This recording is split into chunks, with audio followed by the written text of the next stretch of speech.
मैं खुदा का धन्यवाद करती हूँ आज की सुंदर दिन के लिए कि खुदा ने हमें एक बार फिर से इस जगह पे मिलाया। हम सभी को इस जगह पे इकट्ठा किया। मैं परमेश्वर का धन्यवाद करती हूँ और मैं आप सभी भाई बहनों के साथ एक मैसेज शेयर करना चाहती हूँ खुदा का।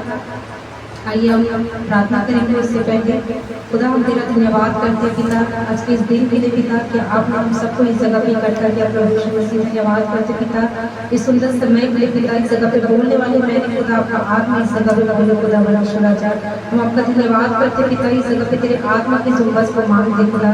प्रभु इस जगह पे जो बोलने वाले और सुनने वाले जितने भी हैं खुदा उन सबों के जीवन में शोक न प्रतिफल होने पाए खुदा। हम तेरा धन्यवाद करते खुदा बोले खुदा इस छोटी सी प्रार्थना को प्रभु यीशु मसीह के नाम से मांगते हैं। आमीन। हालेलुया।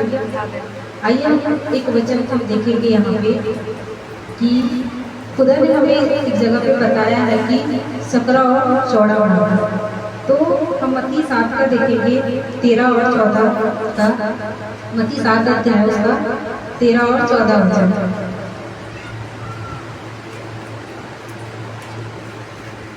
यहाँ पे खुदा कहता है कि सकेत फाटक से प्रवेश करो क्योंकि चौड़ा है वह फाटक और सरल है वह मार्ग जो विनाश को पहुंचाता है और बहुत से हैं जो उससे प्रवेश करते हैं। क्योंकि सकेत है वह फाटक और कठिन है वह मार्ग जो जीवन को पहुंचाता है और थोड़े हैं जो उसे पाते हैं। हालेलुया।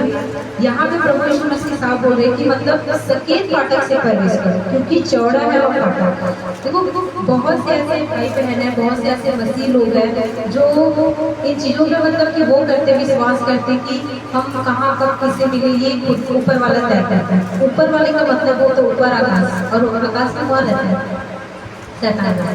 हमारा खुदा कहाँ रहता है वो स्वर्ग में रहता है ना। तो हमें कब कहाँ मिलना खुदा अगर तय करता भी है तो वो अपने कामों के लिए तय करता है अपने कामों के लिए वो मिलाता है। लेकिन हम यहाँ पे क्या करते हैं हमें वहाँ पे परखना है। हमें देखना है कि वो इंसान खुदा की ओर से है या नहीं। क्या वो इंसान देखो जो खुदा यहाँ पे 2 ऑप्शन है। खुदा ने यिर्मयाह के वचन में कहा कि मैं तुम्हारे आगे जीवन और मृत्यु दोनों का रास्ता में रखा हूं। हमें चुनाव करना है कि हम किसकी ओर जा रहे हैं। क्या हम संसार की ओर जा रहे हैं। हर एक इंसान खुदा की ओर से नहीं होता। हर एक मुलाकात खुदा की ओर से नहीं होता। अगर मैं मसीह में हूँ अगर मैं जिद करूँ कि मैं अन्य जाति में शादी करूँ या किसी लड़के को मैं पसंद करूँ या उसके साथ मैं चली जाऊँ तो क्या ये खुदा की ओर से होगा। नहीं हो सकता ये खुदा की ओर से। हर एक जन खुदा की ओर से नहीं होता। हमें यहाँ पे परखना है। देखो हम देखते हैं कि खुदा की ओर से जो होता है उस व्यक्ति में खुदा के स्वभाव होगा उस व्यक्ति में खुदा का गुण होगा। वो व्यक्ति आपको वचन में आगे बढ़ाएगा। वो व्यक्ति आपको आत्मा प्रार्थना में आगे बढ़ाएगा। आपको आत्मा से गिराएगा नहीं।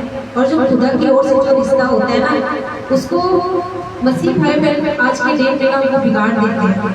हम मसीह भाई बहन एक जैसे होते हैं लेकिन आज के डेट में लोग उसको क्या करते हैं उसको खराब कर देते हैं। तो हमें इस चीज को देखना है कि हमें खुदा की ओर से जो है वो क्या है। और यशायाह में लिखा है कि देखो हम उसको कैसे पहचाने कि जो खुदा की ओर से वो क्या है वो हमें वचन में आगे बढ़ाएगा। और दूसरी बात हम देखते हैं कि यशायाह में लिखा है यशायाह 58 अध्याय में लिखा है कि तू गला खोल कर मेरे याकूब के घराने को क्या कर उसके पाप जता दे।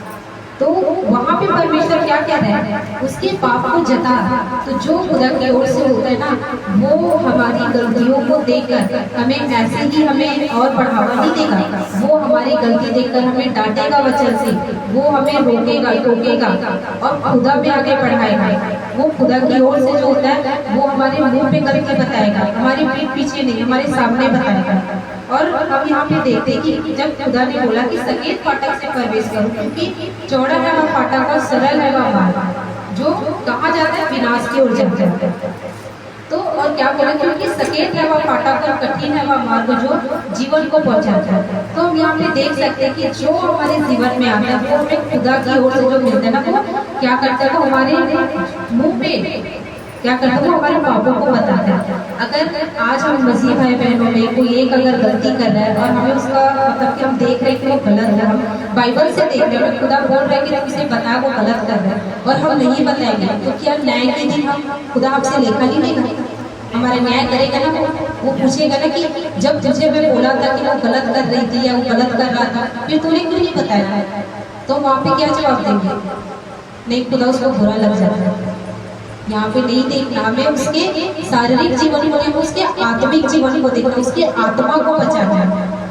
और दूसरा हम देखेंगे जो खुदा की ओर से नहीं होता वो क्या करता है, हमारी गलतियों को वो कभी हमारे मुंह पे नहीं बताएगा। जो हम गलती करेंगे उसमें बढ़ावा देगा और वो क्या करेगा कि मतलब उसके और आगे बढ़ाएगा, नहीं छोड़ जाने देना, रहने देना, मुझे क्या करना। वो अपने बारे में सोचेगा, हमारे बारे में नहीं।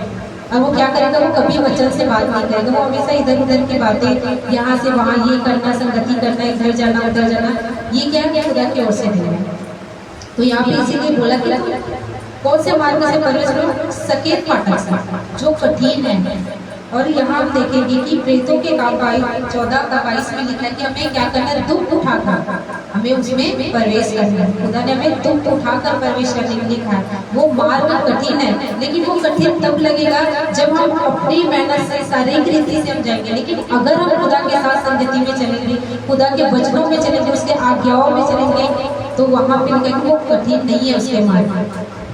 पता है, जब हम जिससे प्यार करते हैं, जिसके साथ हम दोस्ती करते हैं, उसके साथ हमें रहना पसंद आता है, हम उसकी आज्ञाओं को मानते हैं, उसकी बातों को मानते हैं। तो जब खुदा के साथ दोस्ती करेंगे, उससे प्यार करेंगे, तो उसकी बातों को मानना क्या कठिन लगेगा? नहीं लगेगा।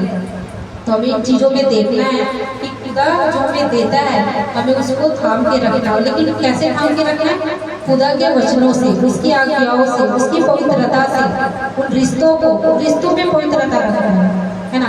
और इस तब हम क्या करेंगे, हम सकेत फाटक में प्रवेश कर सकते, नहीं तो फिर कहाँ जाएंगे हम? उस चौड़े मार्ग में जाएंगे, जहाँ से बहुत लोग जाते हैं। कहाँ जाते हैं? विनाश की ओर जाते हैं। तो खुदा इस वचनों के द्वारा आप सभी को आशीष दे। यहाँ पे हमने सीखा कि